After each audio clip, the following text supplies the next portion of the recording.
Larry the cat জানাতো না কেউ নয়। যুক্তরাজ্যের প্রধানমন্ত্রীর বাসভবন 10 নম্বর ডাউনিং স্ট্রিটে বসবাস এই বিড়ালের।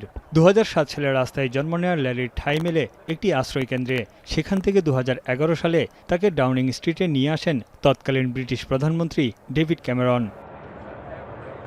তবে পোষা প্রাণী নয়, রীতিমতো সরকারি দায়িত্ব পালন করছে এই বিড়াল। 2016 সালে প্রধানমন্ত্রীর পদ ছাড়ার সময় পার্লামেন্টের দেয়া ভাষণে ক্যামেরন বলেছিলেন, ল্যারি সরকারি চাকরিজীবী। এখানে প্রধানমন্ত্রী হিসেবে যিনি দায়িত্বে আসবেন তার সঙ্গে কাজ করবে ল্যারি। শুধু তাই নয়, তার নামে রয়েছে সামাজিক যোগাযোগ মাধ্যম এক্স অ্যাকাউন্টও, যেখান থেকে বিভিন্ন ইস্যুতে নিয়মিত পোস্ট করা হয়।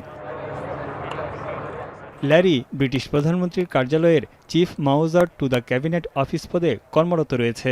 ল্যারি প্রথম বিড়াল যাকে আনুষ্ঠানিকভাবে চিফ মাউজার উপাধি দেওয়া হয়েছে, অর্থাৎ প্রধান ইঁদুর শিকারী।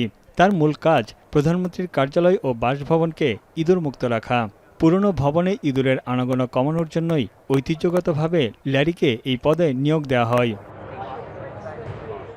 গেল 1.5 দশকে যুক্তরাজ্যের 6 জন প্রধানমন্ত্রী বদল হলেও ডাউনিং স্ট্রিটে বহাল তবিয়তে রয়েছে ল্যারি। এবার নতুন প্রধানমন্ত্রী অ্যান্ডি বার্নাম সরকারের অধীনে কাজ করবে সে।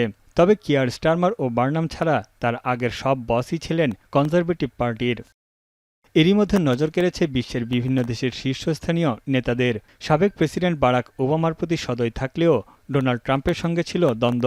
2019 সালে ট্রাম্প 10 নম্বর ডাউনিং স্ট্রিটে গেলে ক্যামেরার সামনে এসে ছবি নষ্ট করে দেয় ল্যারি। এছাড়া ট্রাম্পের গাড়ির নিচে ঘুমিয়ে থাকার কারণে বৈঠক শেষে রওনা করতে কিছু সময় দেরি হয় ট্রাম্পের গাড়িবহরের।